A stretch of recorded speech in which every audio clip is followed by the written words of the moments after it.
What up, YouTube? Knowledge of self-determination. Back at you guys with some more boxing.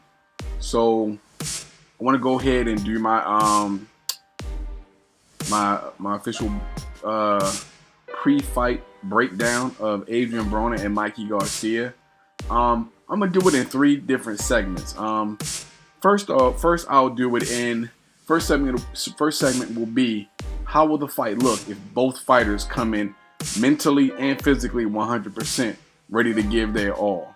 Second segment, I will do what if both fighters come in less than 100% and they're not mentally or physically up to the challenge. And what if both fighters have a bad night or an off night? They don't look like they normally do in some of their best performances. And the last segment will be what if both fighters, basically what I think about what will happen in the fight as both fighters are now. So I'll go ahead and get started. If both Mikey Garcia and Adrian Broner come into this fight 100% focused, 100% physically ready, no excuses, nobody missed weight, nobody's too heavy, you know what I'm saying? Both guys took their training camp seriously. It wasn't a fat camp for each guy. Both guys are mentally focused. They're in the ring, no antics, just straight boxing, right? We both know how Mikey Garcia is. He is a gym rat. You know what I'm saying? He lives, eats, sleeps, breathes boxing, right?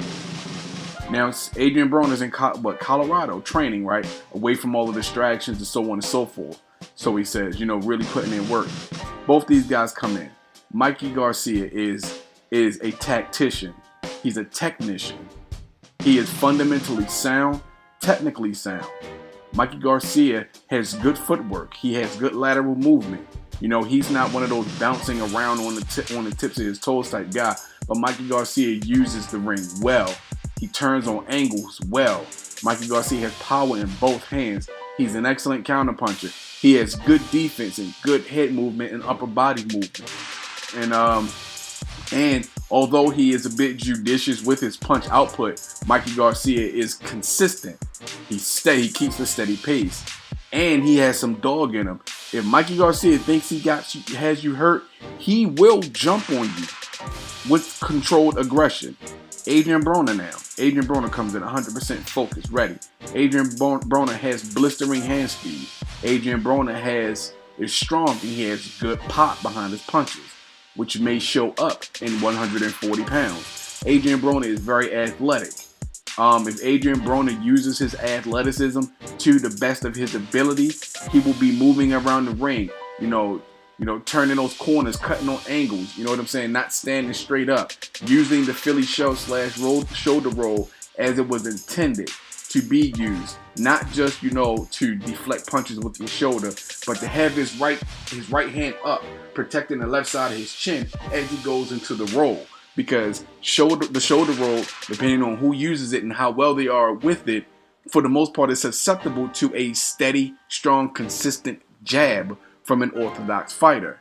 So if Adrian Broner uses the Philly shell the way he should, to parry punches and to deflect punches and to turn into sharp counters with the straight right or uppercuts, he'll be very effective. He has a really good check left hook.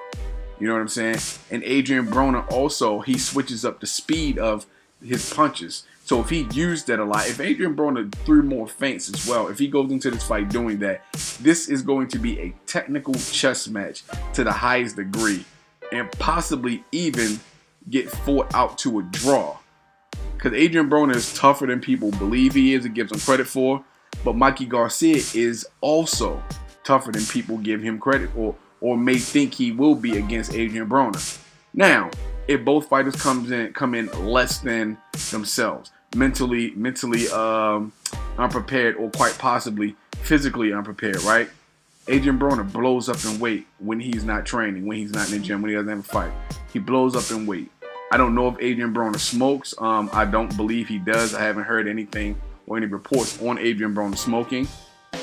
But he goes to bars and clubs where people do smoke. You understand? And we all know that secondhand smoke is very dangerous. Secondhand cigarette smoke, tobacco smoke is very dangerous. So even if you're not smoking, you're still breathing in the smoke combined with the carbon dioxide that a person's body produces naturally, and blowing it into a poorly air ventilated area, right?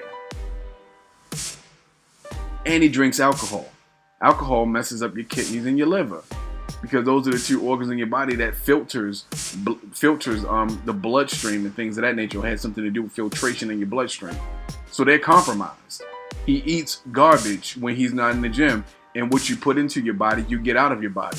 So if you eat Twinkies, you're gonna get a Twinkie-like performance. Plain and simple, you know. Now Mikey Garcia, we don't know what any Mikey Garcia's bad qualities are coming into the fight. We don't know, but now take Adrian Broner's bad habits, bad qualities. You know, with the alcohol, the partying. You know what I'm saying? Not taking training camp seriously, being mentally unprepared. He's gonna gas out. Although he has blistering hand speed, that'll show up in spots. His power will start to fade towards the midway point of the fight, and after the midway point, it'll start to fade. He'll start to fade. You know, he'll look for excuses to try and, you know, get sympathy from the ref and things like that. These are things that I've seen Adrian Broner do in fights when when it appears as though he wasn't taking the fight as seriously as he should. You know, he's basically just going to be Adrian Broner at his worst performance. His punch output is going to be horrible. Imagine Adrian Broner's performance against Sean Porter against Mikey Garcia, basically. You know, he if he's not coming in there to fight but to survive, it's going to be a poor experience to watch, and Adrian Broner could get himself hurt. Mikey Garcia, we don't know what Mikey Garcia looks like at his worst because he's a consummate professional. You know, now say Mikey Garcia is maybe a little bit mentally compromised going into the fight. Mikey Garcia has excellent basics and fundamentals that he can sit back on and use. He doesn't have to show any he doesn't have to be all tricked out in the fight. If he falls back on his training, falls back on basics, Mikey Garcia at his worst will more than likely still be better than Adrian Broner at his worst, because Mikey Garcia has those fundamentals, the mental strength and the cuteness, you know. So even if he's like, you know, he's compromised, say somebody in his family passed or something like that, or he has just some, you know, that's a bad example, some outside of the ring distraction. Because Mikey Garcia is focused and tuned in as a fighter, you know, he could be a little bit off, but because he is fundamentally and technically sound, he will stick to the fundamentals, his technical boxing, you know, and still possibly squeak out a victory. Now, both fighters at their in fact, let me elaborate on this a little bit more. Both fighters at their worst, you know. Say Mikey Garcia is mentally compromised for whatever reason. His reflexes might not be on point, meaning his defense may be a little bit off. Adrian Broner will have the ability to catch him, you know, at will.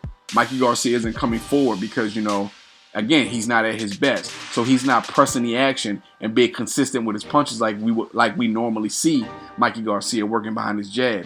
He's just walking towards Adrian Broner, and Adrian Broner will be able to pop shot him, you know. But because Mikey Garcia has good basics and fundamentals, he'll still get punches off on Adrian Broner. He'll just be more susceptible to Adrian Broner's speed and counter punching because he could be slightly compromised. Now, again, this is hypothetical, right?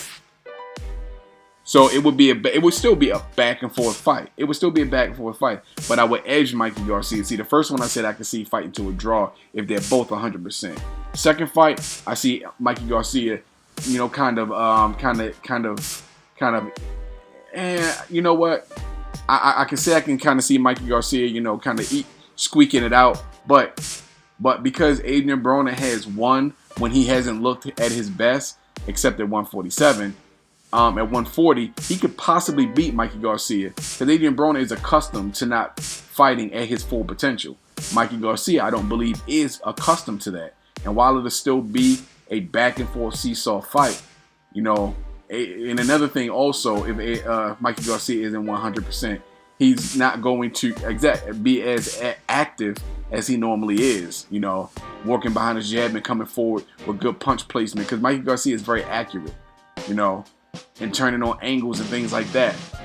Adrian Broner will be able to take advantage of those lapses if they do occur, if he comes in not mentally prepared, you know, while at the same time, Adrian Broner is lax on defense. So if he doesn't come in mentally prepared, you know, he's not at full capacity 100%, Mikey Garcia will be able to take advantage of those holes in his defense, because there are plenty of them. Plenty of them. And as fast as Adrian Broner's hands are, he telegraphs a lot of his punches.